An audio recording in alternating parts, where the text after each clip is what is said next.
Dawn اور دنیا سے ہوتے ہوئے ARY میں آئے، اور پھر ARY میں ان کا جو شو ہے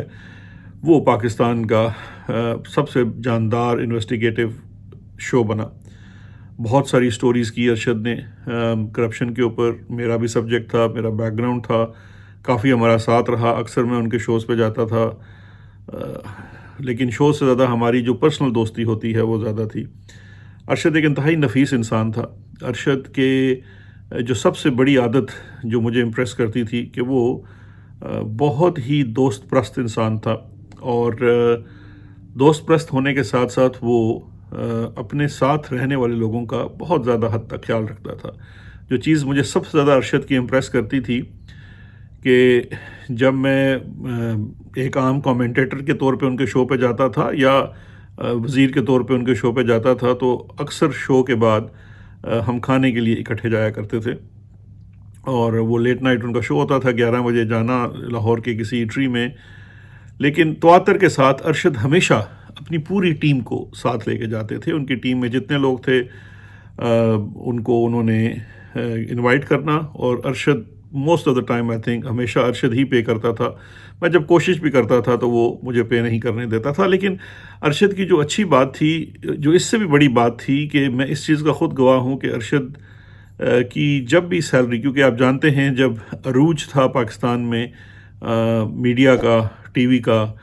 تو ٹی وی چینلز نے بہت پیسہ کمایا، اینکرز کی بھی بڑی تنخواہیں تھیں، اور جب بھی باقی چینلز کی تنخواہیں بڑھتی تھی، ظاہری بات ہے ان کے چینلز میں بھی تنخواہیں بڑھتی تھی، اور اس بات کی گواہی شاید ARY والے مالکان بھی دیں گے کہ ارشد نے ہمیشہ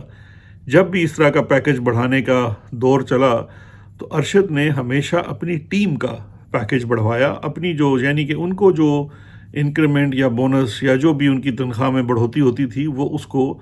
تقسیم کروا دیتے تھے اپنے مالکان سے اپنی ٹیم کے اوپر۔ اور شاید یہی وجہ تھی کہ ارشد کا شو اتنا پاپولر تھا، کیونکہ اس کی ٹیم کی جو جانفشانی تھی، اس کے اندر سب لوگ ہی اس کے ساتھ جو تھے، میں کسی ایک کا نام نہیں لے سکتا، لیکن اسپیشلی عدیل راجہ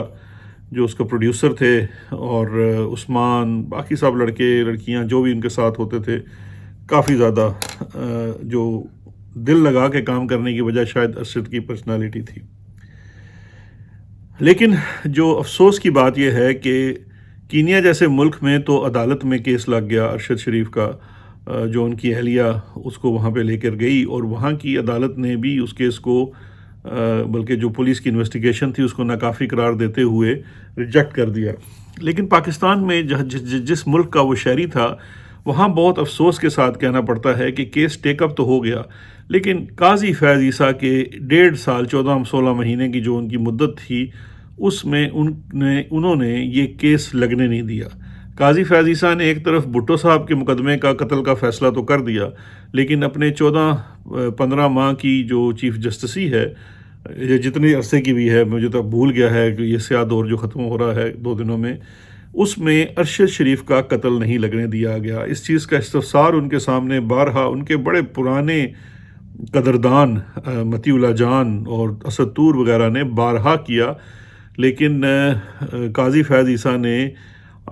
قسم اٹھا کر رکھی ہوئی تھی کہ یہ کیس نہیں لگانا ہے۔ ارشد کے قاتلوں میں سے شاید 2 قاتل ریٹائر ہو چکے ہیں، اور کچھ ابھی سروس میں باقی ہیں، وہ بھی چلے جائیں گے۔ ارشد کو ایک دن انصاف ضرور ملے گا، اور ان لوگوں سے جواب طلبی بھی ہوگی جو اس کے قتل میں ڈائریکٹلی یا انڈائریکٹلی ملوث تھے۔ لیکن جو سب سے زیادہ کردار میں جو وثوق کے ساتھ کہہ سکتا ہوں کہ کور اپ میں ادا کیا، وہ بلا شبہ قاضی فیض عیسیٰ نے کیا، کیونکہ اس کی رسپانسبلٹی تھی۔ فیکٹ فائنڈنگ کمیٹی جو سپریم کورٹ کے ہی حکم کے اوپر بنی، اور اس نے انیشل فیکٹ فائنڈنگ کی، اور اس نے اپنی ایک رپورٹ سپریم کورٹ میں سبمٹ کی تھی۔ اس رپورٹ کی جو ڈیٹیلز ہیں وہ چیخ کر ارشد شریف کے قاتلوں کی طرف نشاندہی کر رہے ہیں، لیکن بڑے افسوس کی بات ہے کہ اس دن کے بعد ہمارا عدالتی نظام اتنی سخت نہیں رکھتا، اتنی ہمت نہیں رکھتا، اتنی جرت نہیں رکھتا کہ اس کیس کو لگا سکے۔ یہاں پہ پاکستان کی صحافتی تنظیموں، صحافیوں کا بھی ذکر کرنا بڑا ضروری ہوگا،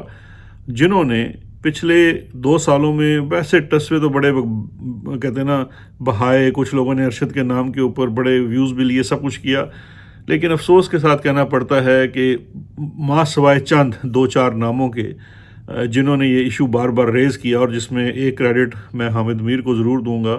جو بڑے نام ہیں، چھوٹے ناموں میں تو بہت لوگ کوشش کرتے ہیں، لیکن بڑے ناموں میں حامد میر ہیں جو اسلام آباد ہائی کورٹ میں بھی گئے، متی اللہ جان ہیں، لیکن باقی لوگوں نے، تنظیموں نے شاید وہ سوال کرنا ہی چھوڑ دیا، جبکہ ارشد شریف وہ صحافی تھا، وہ شخص تھا جو ہمیشہ، چاہے کوئی صحافی اس کا مخالف ہی کیوں نہ ہو، اس کو پسند کرتا ہو نہ ہو، صحافی کے ساتھ جب بھی کوئی زیادتی ہوتی تھی ارشد ہمیشہ فور فرنٹ پہ ہوتا تھا اور وہ اس کے لیے بڑا ہی اصولی موقف لیتا تھا۔ لیکن افسوس کے ساتھ کہنا پڑتا ہے کہ ارشد شریف کے قاتلوں کو ابھی تک نہ ہی بے نقاب کیا جا سکا ہے، نہ ارشد شریف کو انصاف دلایا جا سکا ہے، نہ اس کی ماں کو یہ جواب ملا ہے کہ اس کے جواں صاحب بیٹے کو کس نے قتل کر دیا، نہ اس کے بچوں کو یہ جواب ملا، نہ ہی اس کی